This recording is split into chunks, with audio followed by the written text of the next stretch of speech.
Passend zum Sommerwetter habe ich heute was zur Abkühlung. Und nein, kein Eis, sondern eine Aktie, die sich seit Jahren leise, aber kraftvoll nach oben bewegt. Als ich vor ein paar Tagen im Rewe einkaufen war, war ich in der Tiefkühlabteilung und habe Froster-Produkte gesehen. Fischstäbchen, Hühnerfrikassee, Tiefkühlgemüse. Das kennt man einfach. Und dann habe ich mir den Chart angeschaut und war wirklich überrascht. Mein großer Dank geht auch an ETF Do It Yourself. Ich habe mich an deinen Kommentar erinnert, dass du dir auch eine Vorstellung dieser Aktie mal gewünscht hast. Und genau darauf gehe ich heute ein. Während andere Konsumgüterhersteller derzeit an der Börse schwächeln, zeigt sich Froster auf einem neuen All-Time-High. Und heute schauen wir mal hinter die Kulissen in die Geschäftszahlen rein, was auch die Froster-Aktie so attraktiv macht. Boah, Mann, ich hab Hunger. Also in Teil 1 geht es erstmal um das Geschäftsmodell, womit verdient Froster eigentlich sein Geld. Teil 2 beleuchtet dann die wichtigsten Kennzahlen, Gewinn, Marge, Dividende, aber auch die Sicherheit. Und in Teil 3 geht es dann ans Eingemachte. Wir schauen uns die aktuelle Bewertung mit dem Fair Value an und vergleichen Froster mit Konkurrenten und gucken, was für Anleger jetzt denn spannend ist. Tja, manchmal braucht man ein bisschen Geduld. Also holt euch was Kaltes aus dem Kühlschrank, denn es wird frostig, aber vielleicht auch lukrativ. Bevor es so richtig frostig losgeht, aber noch ein kleiner Disclaimer vorab. Ich gebe hier auf dem Kanal weder Anlageempfehlungen, noch fordere ich zum Kaufen oder zum Verkaufen von Aktien auf. Ich möchte mit euch die Aktie der Froster heute analysieren und allgemein das Interesse an der Aktienkultur fördern. Froster hat sich seit über 20 Jahren das Ziel gesetzt, frei von Geschmacksverstärkern, Farbstoffen und Aromen die Produkte herzustellen. Kein Marketing-Gag, sondern das Froster-Reinheitsgebot, das ist seit 2003 fester Bestandteil jeder Rezeptur. Felix Ahlers, der Vorstandschef, aber auch gelernter Koch, der sagt selbst, wir kochen nicht für Maschinen, sondern für Menschen. Das heißt Zutaten, die du kennst. Keine Tricks, keine Zusätze und kann Spuren von XY enthalten. Und das Sortiment ist inzwischen auch riesig geworden, von Pastagerichten wie Penne Gorgonzola oder Tortellini in Tomatensauce, über vegane Bowls oder hin zu Klassikern wie Hühnerfrikassee oder Fischstäbchen. Froster verkauft also nicht einfach nur Tiefkühlkost, sondern ein Lebensgefühl, sauber, ehrlich, nachhaltig. Und das ist so das Rückgrat ihres Geschäftsmodells. Froster blickt trotz schwierigem Geschäftsumfelds immer optimistisch in die Zukunft und das hat hier auch handfeste Gründe. Im aktuellen Geschäftsbericht, da heißt es, man sei überzeugt, dass das Reinheitsgebot künftig noch mehr Menschen überzeugt, die gesund und natürlich essen wollen. Und obwohl der Markt insgesamt unter Druck steht, konnte der Gesamtumsatz stabil gehalten werden. Das war schon ein starkes Signal in schwierigen Zeiten. Noch beeindruckender im ersten Halbjahr 2025, da ist die Marke Froster nochmal mengenmäßig um 11,8% angestiegen. Und die ganze Kategorie Tiefkühlkost, also branchenübergreifend, hat hingegen nur 1,5% zugelegt. Also Froster ist hier schon stärker. Und auch fürs zweite Halbjahr 2025 zeigt sich Froster sehr optimistisch. Sie wollen nämlich weiter positiv zur Marktentwicklung beitragen und das Wachstum der Tiefkühlkategorie aktiv mitgestalten. Dann werfen wir doch mal einen Blick auf die Umsatzverteilung von Froster, denn hier sieht man schön, womit und wo eigentlich Geld verdient wird. 3/4 des Umsatzes stammen aus dem Markenbereich, also Produkte unter dem eigenen Namen Froster, plus Out of Home und auch Heimdienste. Die haben auch einen Online-Shop unter anderem. Nur noch rund 24% entfallen auf das Handelsmarkengeschäft.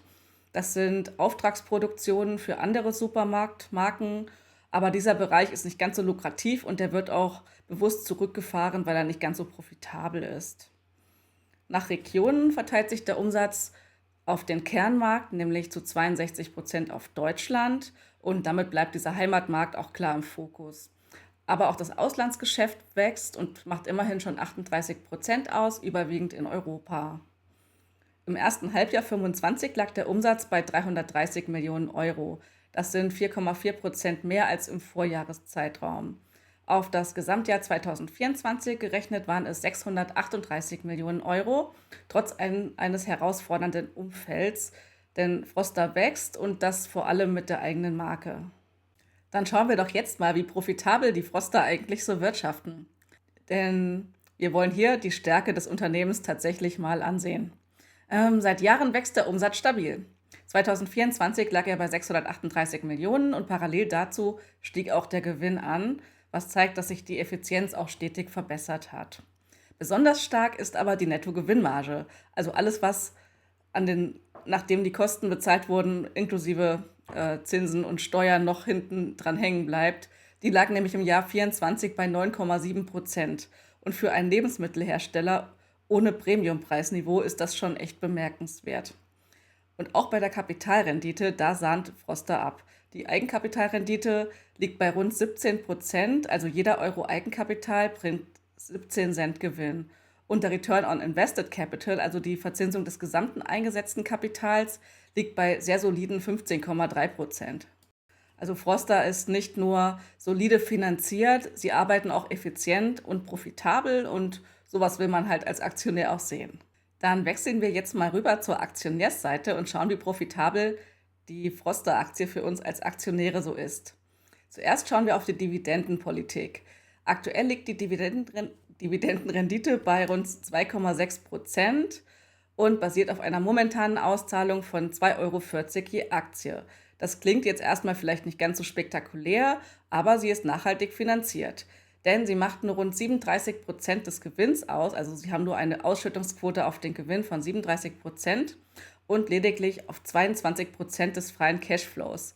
Das heißt, es bleibt halt noch genug im Unternehmen übrig für Dividenden und auch künftige Dividendensteigerungen. Und jetzt wird es richtig interessant, denn die Dividende, die wächst auch. Allein im letzten Jahr wurde sie um 20% erhöht.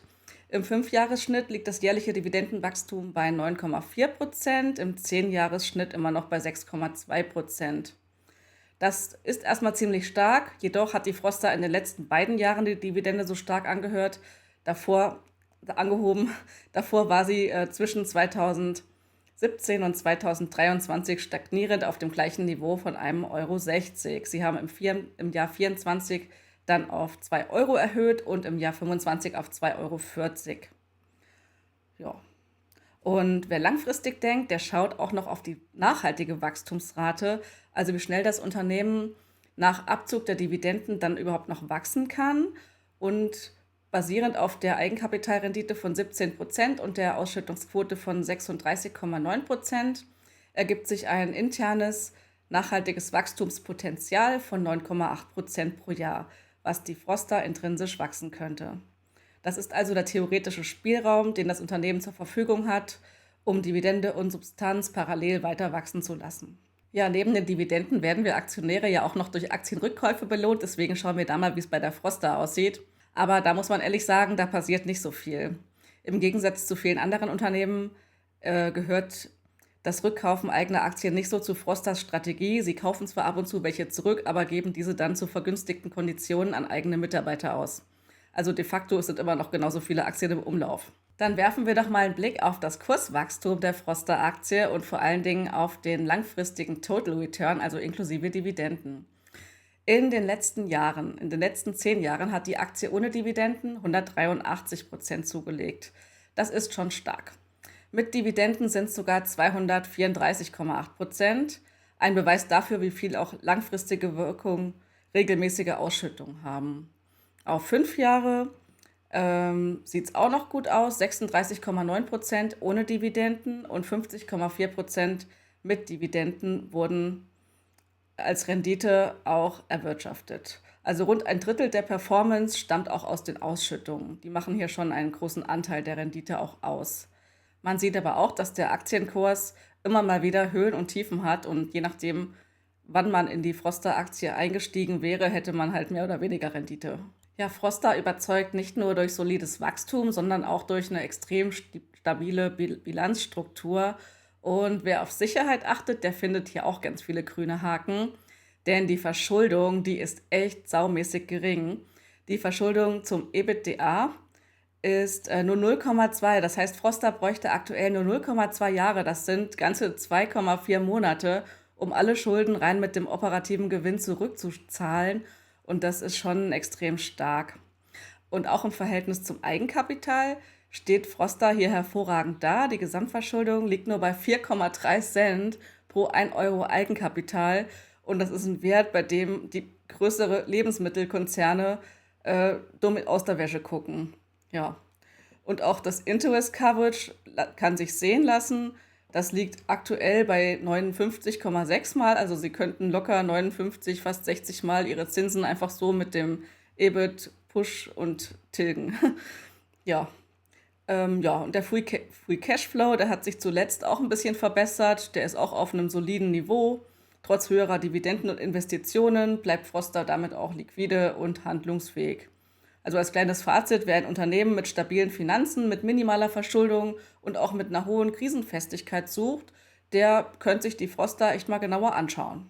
Ein weiterer wichtiger Sicherheitsfaktor bei Froster ist der Buchwert je Aktie, also der rechnerische Unternehmenswert, aufgeteilt auf alle Aktien.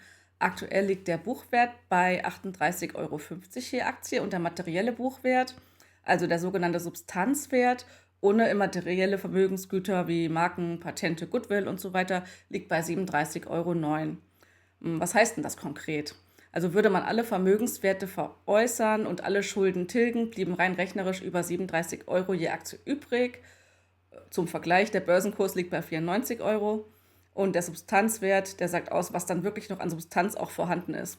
Und der ist mit 37 € echt verdammt hoch, wenn die Aktie nur 94 aktuell kostet. Wichtig ist aber, dass der Buchwert auch kontinuierlich gestiegen ist, also der Substanzwert ebenso. Und diese Tendenz ist einfach ein Zeichen dafür, dass das Unternehmen echte Substanz auch immer weiter aufbauen kann. Ist also keine Luftnummer und kein Abschreibungsrisiko. Dann schauen wir doch mal, wie die Aktionäre die Froster-Aktie aktuell so am Markt bewerten. Und wir sehen, wir haben es mit einem soliden, aber leicht unterbewerteten Unternehmen zu tun. Der Preis zum Free Cashflow liegt aktuell bei 11,1, also zahlt man das rund 11,1-fache des frei verfügbaren Cashflows. Das ist in Ordnung, vor allem bei der Bilanzqualität. Das klassische KGV, also Kurs-Gewinn-Verhältnis, liegt bei 14,6. Auch hier, das ist jetzt nicht total billig, aber auch kein Ausreißer. Und für ein wachsendes Markenunternehmen mit dieser Bilanz ist das echt solide bewertet. Das Kurs-Buchwert-Verhältnis liegt bei 2,5. Das heißt, der Markt zahlt das 2,5-fache des bilanziellen Eigenkapitals. Das ist eigentlich typisch für so ein profitables, substanzstarkes Unternehmen. Froster ist also vernünftig bewertet, aber jetzt kein totales Schnäppchen. Was wäre denn jetzt der faire Wert der Froster-Aktie? Wir haben ja gesehen, aktuell liegt der Kurs bei 94,50 € und deswegen nehme ich hier mal die Vergleichsmodelle von Investing Pro und der durchschnittliche Fair Value liegt bei 110,90 €, also gut 19% über dem aktuellen Kurs. Die Schätzungen liegen je nach Modell und Szenario zwischen 88 € und 132 €, also schon eine recht breite, aber nachvollziehbare Spanne. Insgesamt wurden 9 Bewertungsmodelle genutzt, darunter halt klassische Discounted Cashflow-Analysen mit konservativen, aber auch optimistischeren Szenarien. Die meisten Modelle landen oberhalb des aktuellen Marktpreises. Das deutet halt auf eine faire bis leicht unterbewertete Aktie hin. Wenn du selbst solche Bewertungen nutzen möchtest, kann ich dir Investing Pro dafür echt ans Herz legen. Den Link zu dem Tool findest du unten in meiner Videobeschreibung und damit unterstützt du auch meinen Kanal. Ja, auch der Aktienfinder, der kommt auf ein ähnliches Fair Value von rund 110,84 €, basierend auf dem durchschnittlichen bilanzierten Gewinn der letzten 4 Quartale. Damit liegt der aktuelle Kurs von 94,20 € rund 15% darunter, also im Bereich der milden Unterbewertung. Die grüne Bewertungszone zeigt hier, selbst bei moderatem Wachstum bleibt Potenzial ohne spekulative Annahmen. Ja, letztendlich als Fazit zur Bewertung kann man festhalten, egal ob man die Zahlen von Investing Pro oder die des Aktienfinders nimmt, beide Modelle zeigen hier ein ähnliches Bild. Froster ist solide bis unterbewertet mit Aufwärtstrend. Ja, damit wir die Zahlen der Froster besser einordnen können, vergleichen wir sie jetzt mal mit 2 großen Wettbewerbern in der Tiefkühlbranche. Nummer 1 ist Nomad Foods. Ist ein britisches Unternehmen, das in Europa mit Marken wie Iglo, kennt ihr bestimmt, Birds Eye in Großbritannien oder Findus aktiv ist. Und gerade Iglo ist ja in Deutschland und Österreich der direkteste Konkurrent von Froster, vor allem bei Tiefkühlgerichten und Gemüseprodukten. Nomad Foods ist aber nochmal deutlich größer als Froster, agiert mehr international, aber auch mehr mit klassischen Industrierezepturen. Der zweite im Vergleich ist Conagra Brands. Die sind mehr auf dem amerikanischen Markt unterwegs. Die kommen auch aus den USA und sind dort ein echter Riese im Bereich Convenience Food mit bekannten Marken wie Healthy Choice, Banquet oder Birds Eye USA. Die Produkte, die sind oft günstiger positioniert, sind stärker verbreitet, also bedienen eher den Massenmarkt als das Reinheitsgebot. Man muss natürlich dazu sagen, dass ich hier nur Aktien miteinander vergleichen kann, die auch an der Börse gelistet sind, weil ich sonst ja keine Geschäftszahlen finde. Und zu den großen Wettbewerbern hier gehört ja nicht nur Nomad Brands bzw. Iglo als Marke, sondern auch zu großen Teilen Dr. Oetker oder auch Nestlé-Produkte mit ihrer Tiefkühlbranche. Und da gibt es schon starke Konkurrenz, dann auch noch die Eigenmarken der Supermarktketten wie Ja von Rewe oder Gut und Günstig von Edeka. Es ist schon eine starke Konkurrenz am Markt vorhanden, aber ich vergleiche sie jetzt einfach mal mit Nomad Foods und mit Conagua.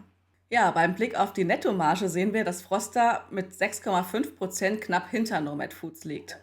Aber deutlich vor Conagua, die haben nämlich nur 2,8% Nettogewinnmarge. Noch deutlicher wird es bei der Eigenkapitalrendite. Hier liegt Froster mit über 15% an der Spitze. Die Bremerhavener sind kleiner, aber effizienter und holen aus ihrem Kapital damit auch deutlich mehr raus. Dann vergleichen wir doch mal die Verschuldung. Auch hier hebt sich Froster klar ab, denn mit einer Debt-to-Equity-Quote von unter 0,2 steht das Unternehmen deutlich solider da als die Konkurrenz. Also sie haben wesentlich weniger Schulden. Nomad Foods kommt auf 0,8 und Conagua sogar auf 2. Also fast doppelt so viele Schulden wie Eigenkapital. Froster finanziert sich also echt konservativ und was in Krisenzeiten ein wirklicher Pluspunkt sein kann. Ja, wie bewerten denn die Aktionäre alle drei Aktien? Beim KGV, also bei 2024 Forward, das Kurs-Gewinn-Verhältnis auf Basis der zu erwartenden Gewinne, liegt Froster mit etwas über 13, leicht über Nomad Foods und Conagua, die liegen beide bei rund 11. Das zeigt, der Markt ist bereit, für Froster auch schon ein bisschen mehr zu bezahlen, vermutlich auch wegen der stärkeren Bilanz, der höheren Eigenkapitalrendite und dem klaren Markenprofil mit der Marke Froster. Trotzdem, das Bewertungsniveau bleibt insgesamt eher moderat bei allen drei Aktien und Unternehmen. Dann schauen wir doch mal auf den Shareholder Yield, also die Dividende plus Aktienrückkäufe. Hier liegt Froster mit rund 3% deutlich hinter den US-lastigen Wettbewerbern oder auch britischen Wettbewerbern. Nomad Foods ist ja ein britischer Wettbewerber. Nomad Foods kommt auf etwa 5% Shareholder Yield, Conagua sogar auf über 6,5%. Ja, der Grund ist aber auch klar, weil Froster ja, wie wir gesehen haben, nicht so auf Rückkäufe setzt und auch sehr konservative Dividenden nur ausschüttet. Wer also auf maximalen Cashflow setzt, der findet eventuell bessere Quellen. Froster punktet dafür mehr bei Substanz, aber auch bei der Sicherheit. Ja, und jetzt wird's spannend. Wir schauen jetzt mal auf den Total Return in den letzten 5 Jahren. Wer hätte denn da am besten abgeschnitten? Und ja, Nomad Foods liegt mit 50% Total Return hier leicht an der Spitze, aber nur dicht gefolgt von Froster mit 43%, Conagua mit 35% noch dahinter. Ja, trotz der niedrigen Ausschüttung zeigt Froster, dass langfristig halt nicht nur Dividende zählt, sondern auch Substanz, Marke und solides Wachstum. Ja, unterm Strich zeigen die Zahlen eigentlich, dass Froster mit einer starken Bilanz, einer hohen Kapitalrendite und auch solider Marge halt wirklich überzeugen kann und ein echtes Qualitätsunternehmen ist mit Fokus auf Nachhaltigkeit.